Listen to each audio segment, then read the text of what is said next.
great knowledge and I love the environment. So I think this is the best place to study. The figures here, what do you pick up? Can you tell me what are the present or the opening figure of the assets? Any idea? The fair value of the planned assets at November receipts. Very good. That's your brought forward asset, which I will write down. What is your brought forward liability? 200. It says the present value of the obligation at the beginning of the year. Yeah, so let's go and pick that up and write that in our question.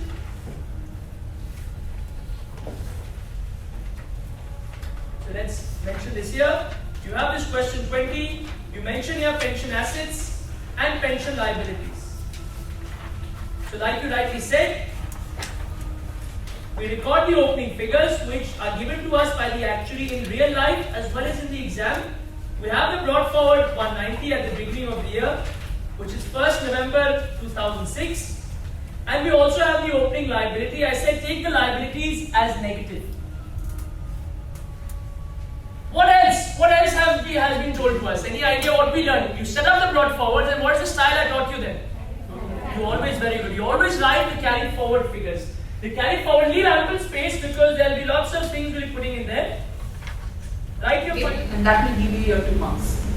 So the first paragraph will give you 1 mark talking about the actual definition where we compare between the financial and non-financial information. So you're analyzing it. And what does the review include? We're looking at changes. That does not appear to be what? Consistent. Consistent meaning? Same. Yeah, from the last year to the current year. We're looking at those changes. And that will give you the remaining 1 mark.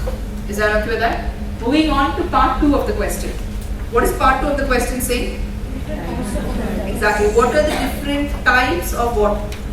Exactly. Analytical procedures. So what are the different types? Variance and ratio. Exactly. Am I going to write that? No. Why? Exactly. Keep in mind. Look at the mark allocation. If it is only 2 marks, yeah, then I can write my variance analysis and I can talk about ratio analysis and what are they about. But here, since the mark allocation was how much? 3 marks. So I need to write a little more than that. So what else can I write? Compare what?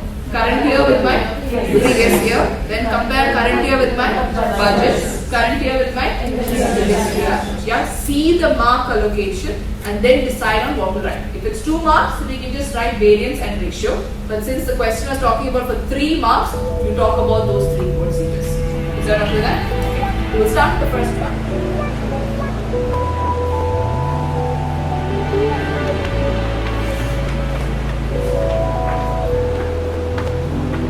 Now, if your equity, you are told you've got how many shares? You've got 80 million shares, and you're told that the share price is 8.5. Work it out, put it in there. You've just got a mark, victory dance, job done, you can now pass this question. What's the market value of your bank loan? 40. Because bank loans don't have a market value as such, it is your nominal value. Make up your market value of your bond. Are you happy working out your proportions? Yes? Lovely.